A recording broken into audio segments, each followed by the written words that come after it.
Hey everyone, welcome back to FantasyGleam. Today, we're diving into the original, magical story of Luna and the Seven Dwarfs, a tale of a brave young princess, a wicked queen, and the mysterious forest that holds secrets beyond imagination.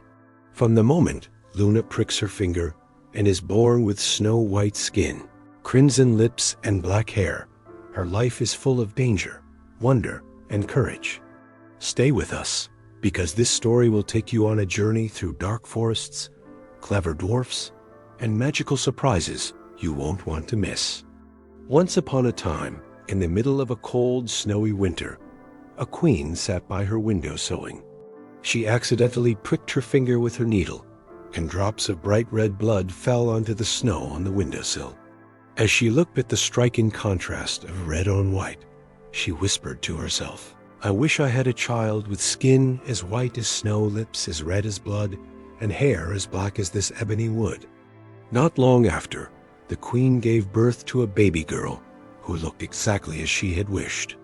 Her skin was pure white, her lips deep red, and her hair black as night. We shall name her Luna, but happiness was brief, for the queen died soon after. A year passed, and the king married again. His new queen was a beautiful woman, but she was also proud and cruel. She couldn't stand the thought of anyone being more beautiful than her. She had a magical mirror, and every day she stood in front of it and asked, "Mirror, mirror on the wall, who is the fairest one of all?" "You, my queen, are the fairest of all." That answer always made her happy. Until one day, when Luna had grown into a lovely little girl. By the time she was only 7 years old, she had already become more beautiful than the queen. One morning, when the queen asked the mirror the same question, the mirror answered, "You are fair, O queen." "It's true, but Luna is fairer than you." The queen was furious. Her jealousy turned into hatred. From that moment on, she couldn't stand the sight of Luna.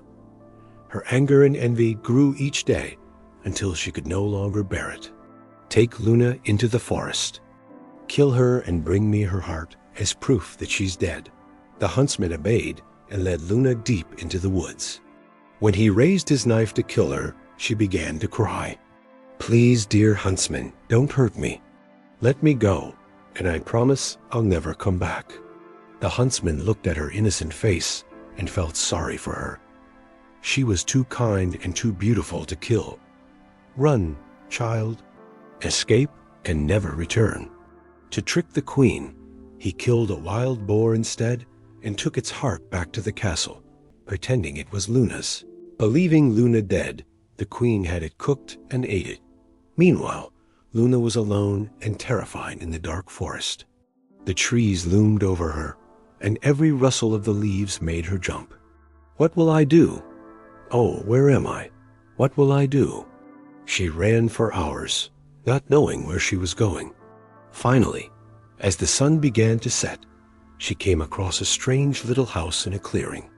Inside, she found 7 small plates, 7 cups, and 7 little beds. Hungry and exhausted, she tasted a little from each plate and drank a little from each cup. She then tried each one of the 7 beds until she found one that felt just right. That night, 7 dwarfs returned from mining in the mountains. "Look, someone has been in our house. Who's been sitting in my chair? Who's been drinking from my cup? Who's eaten from my plate? Someone's been sleeping in my bed, and she's still there. Who is she? She's so beautiful. Oh yes, she is such a lovely girl." They didn't wake her. Instead, they let her sleep, and the 7th dwarf took turns sleeping with each of the others through the night. In the morning, Luna woke up and was startled to see the dwarfs, but they were friendly and kind. They asked her name and how she had come to be in their home. Luna told them her story, the wicked stepmother, the huntsman who had let her go, and how she had wandered through the woods until she found their house. "If you stay here and keep the house tidy, cook, clean, sew, and wash, you can live with us. We'll protect you." "Thank you." Luna agreed, and for a time she lived happily. Before they left each morning, the dwarfs warned her. Be careful. Don't let anyone in. Your stepmother will soon find out you're still alive. Back at the palace, the queen stood before her magic mirror once more. Mirror, mirror on the wall, who is the fairest one of all? To her horror, the mirror replied, You are fair, O queen. It's true, but Luna, beyond the hills, with 7 dwarfs, is fairer still. The queen was furious. I will not be thwarted. Disguising herself as an old peddler woman, the queen traveled over the mountains to the dwarf's cottage. Love laces for sale, beautiful ribbons. Good day, madam. What are you selling? Luna, thinking this harmless, opened the door and admired the lace. Oh, how lovely. Allow me, dearie. Such a pretty thing needs to be just right. Now you'll never be more beautiful than me. When the dwarfs returned, they revived her just in time. Thank you. That was your stepmother. Promise us, don't open the door again. The next day, the queen asked her mirror again. I will not be thwarted. Luna will pay. Enraged, the queen disguised herself once more, this time as a different old woman. She made a poisonous comb and traveled again to the dwarf's home. Pretty combs for your lovely hair.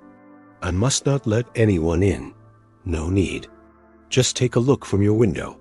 Luna admired the comb. When the woman offered to fix it in her hair, she allowed it. But the moment the comb touched her head, the poison worked, and she collapsed again. When the dwarfs returned and saw her lifeless body, they searched and found the comb. As soon as they pulled it out, she revived. You must never, ever open the door to strangers again. When the queen learned that Luna was still alive, she created the most dangerous trick of all. A beautiful red and white apple, poisoned only on one side. Then she dressed as a farmer woman and knocked on the dwarf's door. Delicious apples fresh from the orchard. I can't let anyone in. That's all right. Here, I'll cut this one in half. You eat the red side, I'll eat the white. That way, you'll see it's safe. As soon as Luna took a bite, she fell to the ground. When the dwarfs came home, they couldn't revive her.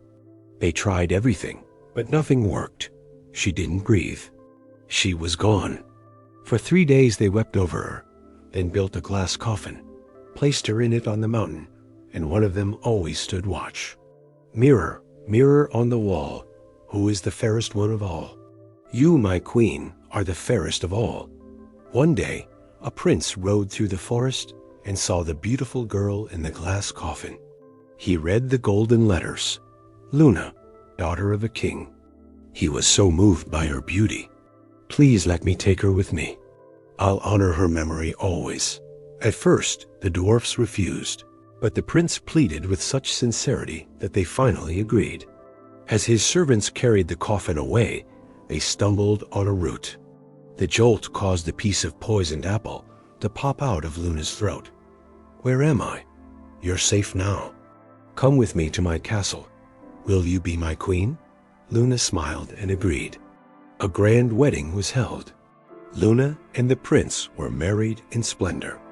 The wicked queen, still believing Luna was dead, was invited too. Before she left, she stood before her mirror.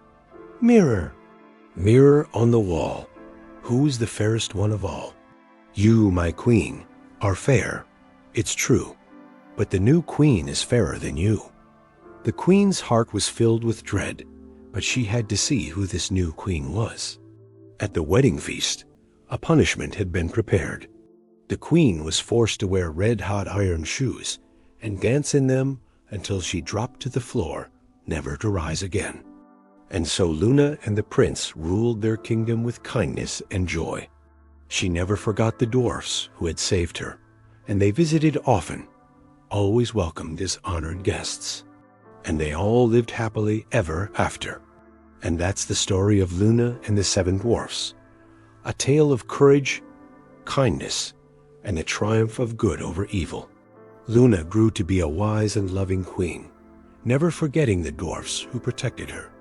If you loved this story and want to explore more magical adventures, legends, and fairy tales, Make sure to subscribe to FantasyGleam and hit the bell icon. Thank you for joining me today.